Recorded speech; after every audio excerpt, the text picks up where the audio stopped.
Watching this video right now actually might be a form of self-sabotage for you. Let's just actually get into what the intention of this video is and what we're going to be talking about to help you understand what self-sabotage means. So self-sabotage, I probably fucking self-sabotage myself like 50 times before I even made this video. I feel like we sabotage ourselves in so many ways and we don't even know. And it can be, wanting to feel comfortable by even taking this sort of action, or even wanting to fucking do something that you haven't done before. Now, self-sabotage is primarily this thing that stops us from being who we know we can be. That's the concept of it. And that's probably the most blanket statement I can give you about self-sabotage. So where it originates from actually has a lot to do with your core beliefs and your identity of who you are. And where we form our identity is, at a very young age, that self-concept and basically who we think we're capable of being and how we perceive the world and how we think the world perceives us. And a lot of it starts from when we're a child. Self-sabotage has really stopped a lot of very intelligent or successful or hardworking people to get to the point that they can truly feel satisfied with themselves. So when you're a child and you're in an environment where, for whatever reason, you're not given a sense of safety that you felt you really need, or a sense of love, or a sense of connection, or true fulfillment within who you truly are, you'll notice that you'll begin to build up this pattern of wanting to have control in every aspect of your life in order for you to feel safe. So you build this self-image of whether you're not good enough, whether you're unacceptable, you're not lovable, you're this person that is not deserving of what you want to have happen. And that's why you didn't receive the love that you wanted. That's why you didn't receive the intimacy that you wanted, or you didn't receive the safety that you wanted. And primarily it has to go towards our caregivers or our parents at that time. And that's predominantly where a lot of these concepts or core beliefs come from. Now, you also have behaviors and you also have feelings. Now, behaviors and feelings are something that we can manipulate. Behaviors are something that we can work on. Behaviors are something that, can be affected by the outer environment and how other things and other situations and scenarios are playing out in our environment and how we interact with them. Our behaviors have a lot to do with that. And then you go into the feelings. The feelings is how you feel about what you're doing, how you feel about what's going on in your life, or feel about certain actions that you want to take. And then you have the core beliefs. Now, if you have generated a core belief that you're unworthy or you're not good enough, whether it's unworthy of love, whether it's not good enough to take certain actions you want to take, or whether it's you're going to be rejected for doing a certain action, all these core beliefs, and especially the fear of abandonment, has to do with your ability to understand whether you're going to make the decisions that you need to make or take the actions that you need to take in order for you to be who you want to be. Self-sabotage shows up when you truly don't feel safe within your body when you're going about doing a certain thing that you know is going to benefit you. It's this massive unknown. It's this unknowingness where there's no control within yourself to see or predict what's going to happen. It's almost like this safety meter. So think of it as a thermostat. We have this natural set point in terms of our deservability, our self-esteem, who we think we are, and we've unconsciously set that set point. And a lot of the times we're unaware of it, and we can become aware of it through our triggers. But most of the time there's a set point, and then there's our behaviors and our actions. So let's say you have a certain set point and it's at like 6 out of 10 for self-esteem and self-confidence and really feeling self-assured and self-loved. Now, if you begin to take actions that are outside of that at like a 7 or 8 or a 9, and for example, this can look like, say you've been working really hard at your job and you know that you've been moving up the ladder and you know that, in 2 months' time, you're going to be given this pay raise. That pay raise may correlate on an unconscious level of the amount of success that you don't believe you're deserving of. And you may be up at an 8 and it may be very uncomfortable, even though from an outsider's perspective, you're doing everything right and you're taking the actions and you're taking the leaps for you to be who you want to be. Unconsciously, you may feel that you're not good enough to be able to make that sort of income or, have that sort of job or be that sort of status or have that sort of kind of level in your company. You will unconsciously either stop doing the work, you'll stop showing up, you'll half-ass it, you'll maybe even leave, you'll quit because you're like, it's way too uncomfortable. And a lot of people do this and it shows up in so many different ways. For me, primarily, when I would understand that, okay, I want to be producing X or I want to be this individual. And my actions were not in line with that. There was this dissonance to it. And then what I would do, instead of taking more of the actions and doing the things I needed to do, having integrity and, basically giving my word to myself and following through, I would do none of it. And instead, I would create guilt, I would create shame, I would create this sense of feeling that was really comfortable for me. And how I would do that was, okay, let's say I would have 10 things that I want to achieve and they were out of my comfort zone. So they're not something that I'm already doing.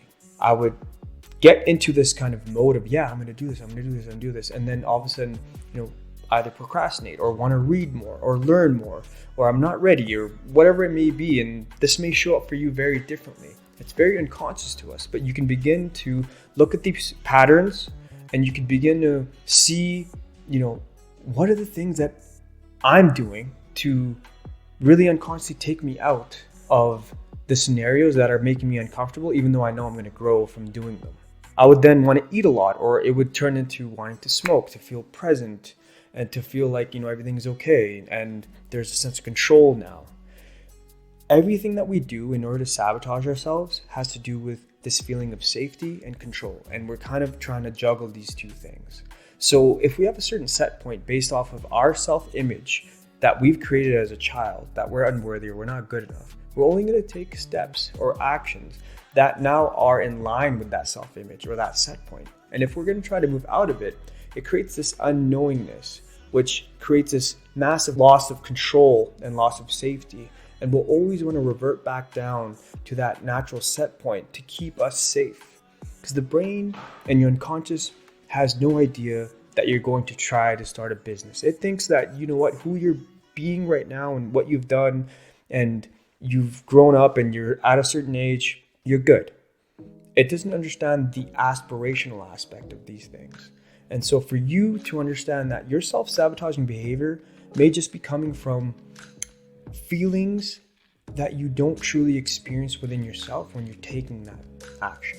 And so what that means is binge eating, wanting to smoke or wanting to drink or wanting to hang out with a bunch of people that you shouldn't be hanging out with when you should be doing other actions, is just a safety seeking mechanism that allows you to feel safe because you're not feeling safe in the uncomfortability of the new action or the new identity that you think, maybe just over the horizon. And that's what it comes down to. It comes down to your identity. It comes down to who you're being and how you think you are at a very core unconscious level. And you may have beliefs where you may think, starting a business is hard or making money is hard or it always has to be difficult or you have to struggle. And you will build up other patterns that allow you to sabotage yourself when you're going to step out of these things in order for you to constantly feel safe. I've realized that every addiction or every sort of unconscious behavior that we do on repeat that keeps us stuck in the same cycle, it primarily comes from our lack of the experience or the feeling within ourselves that addictive behavior or the addictive cycle is giving us. We're getting that feeling or experience that we need to be really giving ourselves, giving the safety to ourselves versus finding it in outside experiences. Now, how you do this is when you begin to start taking actions, and especially for me, you get all revved up and you start moving, and it's almost like this, you're moving in a line and you begin to go kind of sideways. And these two parts are the conscious and unconscious part of your mind. And really what it is you don't feel aligned to who you're being in that moment. So This is the part of you that wants to take new actions, that wants to go into the unknown, and wants to drive the new behaviors and take the new actions, create the new habits. And then there's this part of you that has conflict with that, where it's like, you know what, it's not safe, it's unknown. And this part of you genuinely will win because it's a lot more powerful than your conscious mind. What happens is you end up creating this kind of separation from who you are, and you end up splitting yourself off, and you end up creating a bunch of triggers, a bunch of feelings that you don't want to experience. And because you don't want to experience those feelings, you don't want to feel them, you're going to lead to creating self-soothing behaviors or lead to self-soothing addictions in order for you to now feel this way. But that doesn't mean you're going to end up taking the action. So what ends up happening is you end up severing yourself before you actually end up moving. So what you can begin to do is this, and what I've done in my life, and that's helped me, even when I make this video, is as simple as when you start to take the action and you begin this sort of severing effect happening, you kind of stop and you pause for a second. For me, this is what I do. And I feel like, the concept of self-sabotage is this massive blanket statement where we don't really know what the correct answer is, and everybody has their own way of doing it. But I feel like there's core fundamentals and core basic principles that may help you here. So when you're doing this kind of severing effect, what you do is this: become aware that you're doing it. Become aware that there's certain feelings to the new behaviors that you're trying to create. Create awareness of it. That's the very first thing you need to do. Second thing is you begin to analyze your beliefs. You may have certain beliefs about what you're doing. So let's say you want to start a new business. What are your beliefs around that? What are your beliefs around the business you're starting or the certain action that you're taking? And really start to ask yourself, okay, well, why am I feeling this way? What is going on? What is the trigger? Okay, well, I feel scared because, I'm feeling this sort of fear that if I take this action, something wrong is going to happen. Well, why is that happening? Well, I'm afraid that if I take that action, I'm going to feel that if something wrong happens, I'm going to look a certain way. Well, why are you afraid of that? Well, if I look a certain way, I'm going to be rejected. Well, why are you afraid of being rejected? Well, I'm going to be abandoned. I'm not going to be good enough. And it can always come down to this core wound of I'm not good enough, or something to do with self-esteem. And you'll understand that it's just this feeling of safety you're not experiencing in your body and competency in your body when you're taking that action. So awareness is the key to this. And when you begin to create awareness, you can begin to look at this side and analyze it for what it is objectively, not making it wrong, and almost begin to feel the feelings. And while you're feeling the feelings, look at the patterns and the behaviors or the unconscious beliefs that you may have run you as to why you feel this sort of separation and why you're trying to run to, hey, you know what? I'm going to go watch some TV. Or, hey, you know what? I'm going to go eat some chips before doing this. Hey, you know what? And I'm going to go and talk to this friend, or I'm going to call this person. I'm going to do all these other low-level, basic kind of spinning my wheels in the sense of activities to keep myself busy, or keep yourself busy in order for you to not actually make the steps that need to happen in order for you to do the new business. So once you gain awareness, you begin to feel the triggers and feel the feelings, and you allow yourself to you come into this almost rational state of mind where it's you're not in this frenzy of okay, I don't know why I'm freaking out about taking these certain actions. You can begin to analyze your beliefs and begin to reframe them and begin to see what is the core belief, or what is the self-concept or the self-identity that I have going on in the background of my mind that's keeping me stuck here, that I'm constantly running these patterns. And when you notice that, it primarily has to do with you not feeling safe with the new actions, because that set point that you have is set to the level of unworthiness that you're currently feeling comfortable with. And then what you do is you begin to reframe that, and you begin to take the small action. You begin to feel that feeling, you reframe, and you allow yourself to really feel safe. And how you do that is through self-talk. For me, and I feel like this has to do with the inner child, or the part of you that's unconscious, the shadow part of you that really hasn't been, integrated within your daily life.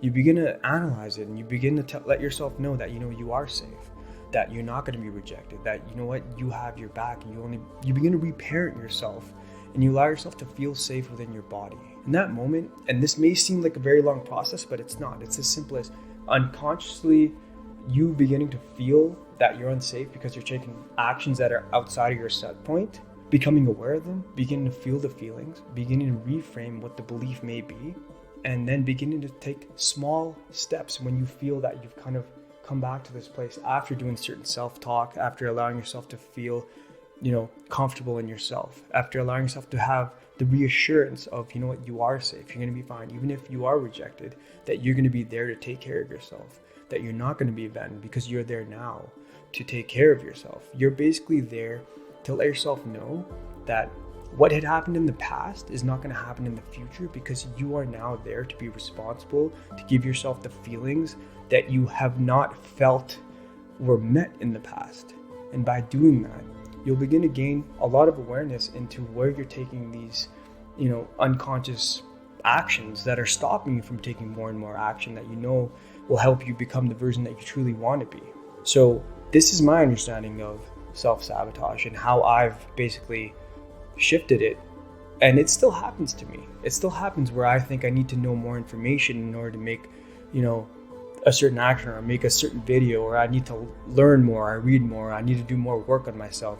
Am I even smart enough, or am I even qualified to be able to talk to you guys about this stuff? And really all it comes down to sometimes is this 1-2 punch of, this is the action I want to take, and I'm going to experience the feelings, because I already know that there's this self-identity or self-concept of, maybe I feel like I'm not good enough to be able to do this. But by taking the actions and by getting new feedback and slowly building slow momentum and having these small actions compound over time, you're going to raise your set point. And once you raise your set point, you're going to get to a new roof. And once you get to a new roof, there may be more work to do then. But until you take the actions and until you feel what you need to feel and reframe what's going on in your mind that's causing you to kind of slip up and constantly go back into these loops, you're not going to be able to change it. So you have to understand, it's almost like taking a plane. And once a plane needs to get off the runway, it takes a lot of inertia, it takes a lot of momentum, it takes a lot of fuel, it takes a lot of power in order to get it off and be able to fly. But you have to understand that once you get it off, and that's the part that causes the most resistance, once you get it off and you take off and you're in the sky, even if the engine fails, you'll be gliding and you'll have so much more momentum, and you'll end up way further than where you would have been by not taking any sort of action. So you understand that self-sabotage is something that really needs to be understood by creating awareness of all the little behaviors, all the little actions that we do that are not in line with what's in the highest and best for us. And understand that you're not alone in this. And to really forgive yourself and not make yourself wrong when you do that. And that's another part of it. So let's say you want to now begin to take these steps. You're taking new actions to increase the set point of where you're naturally at. And you notice that, you may be freaking out and you're afraid of feeling your feelings, or you may end up eating a bag of Doritos, or you may end up smoking something, or you may end up doing something that is actually keeping you stuck and allowing you to feel safe from the outside world now instigating that safety. Don't make yourself wrong. Because if you make yourself wrong, you're going to go into a deeper pattern of guilt. You're going to go to sleep that way. You're going to wake up with guilt. And then it's going to start all over again. And you're going to end up on this kind of cycle of constantly wanting to take action, not taking action, making yourself wrong, feeling guilty, doing something to not feel guilty. And then, ending up trying to create control for not having any sense of control throughout your whole day.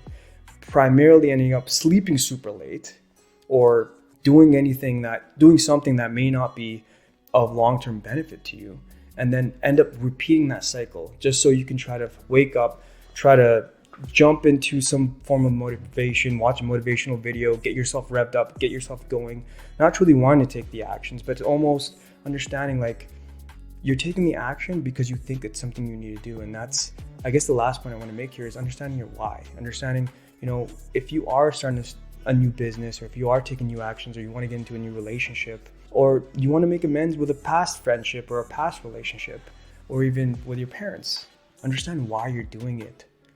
Build the core understanding of where it's going to take you, why you're doing it, and have that be the motivator, instead of you thinking that you're falling behind, or you thinking that you need to validate yourself in order for you to now, be seen in the world, because that's just playing out the same pattern. And you're always going to hit up against these walls, these unconscious barriers of the set point, the self-concept, and the identity that you've created for yourself. So I hope this video was of value for you. I hope you understand where we're pretty much sabotaging ourselves and stopping ourselves from taking the actions that we need to take, and how to really create awareness around it, begin to understand where it's coming from, begin to feel what we need to feel instead of running away from it and trying to do other things to make ourselves feel good so we don't feel the feelings that we know we really truly need to feel.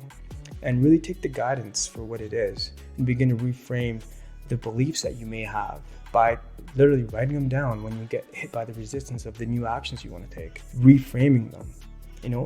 Right now I don't feel good enough to be able to do this, but give yourself the evidence of things you have done where you were afraid and show that, I am good enough, and create that state of being and energetically understand that you can shift these actions, but it takes a little bit of time and you have to build on your own momentum. With that being said, I hope you gained value out of this video. I hope you understand that self-sabotage is something that we do in order to keep ourselves safe, but we have to give that safety within ourselves before we can try to seek it from outside of us. And I hope that this will help you gain a lot more awareness on where you could be sabotaging yourself and how you can begin to reframe and change the patterns through your awareness. So if you like this video, please hit the subscribe button, hit the like button. I really enjoy making videos like this that will help people, gain momentum in their lives and become the versions that they want to be by really taking these concepts in a practical way so you can now apply them in your life and, end up creating a massive shift and changing the things you need to change in order for you to be who I know you could become. Thank you.